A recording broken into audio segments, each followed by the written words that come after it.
findings of an opinion poll released Thursday put incumbent President Yoweri Museveni ahead. Of course, this is just 6 days before the February 18 election.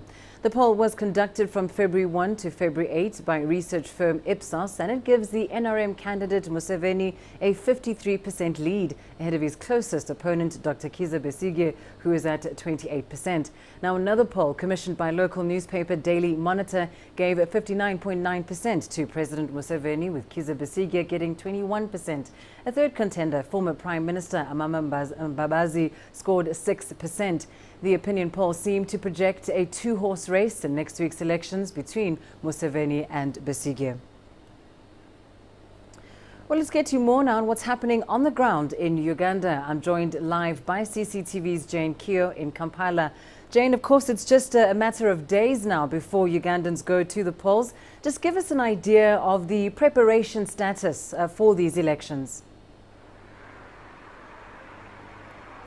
Well, Lindy, I'll tell you what, for starters, the Electoral Commission says that it's all set for the big day. Now, the Commission's chairman has been citing past elections as a reference point to this Commission's credibility. Now, this Commission's chairman says that the Commission has in the past conducted what he calls a superb job in the elections and will do the same in the forthcoming elections. Of course, Lindy, the opposition thinks otherwise, and one of their concerns, one of the issues they are raising has to do with the voters registers, the voters list. Now, there have been allegations of fraud over this list after it emerged that it had about 20,000 ghost voters, and by yesterday, that's on Thursday, the Commission had uploaded a new list. Now, of course, this is quite worrying, keeping in mind that there are about 15 million Ugandans who are set to take part in this exercise, and with these allegations, with these concerns or these issues being raised by the opposition,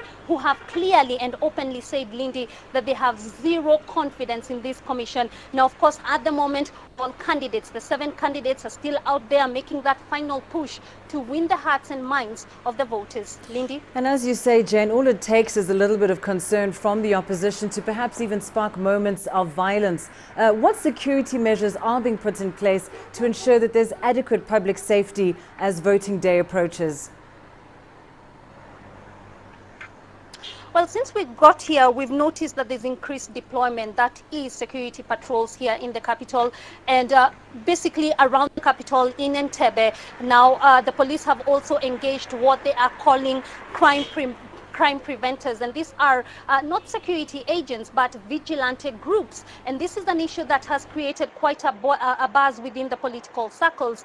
The opposition claims that this is a move that is meant to intimidate them, to frustrate their efforts, and Lindy, there are reports that the opposition has come up with their own kind of crime preventers as well. Now, the human rights groups have also been drawn into this debate. They say this move is a recipe for violence, and of course, where does this leave the ordinary Ugandans? Now, most of them will tell you that they're not really sure what will happen over the next few days, but a vast majority, those we've spoken to, say they really want peace, a peaceful election, and life to go on after that. Well, let's hope that peace is indeed how this election is run.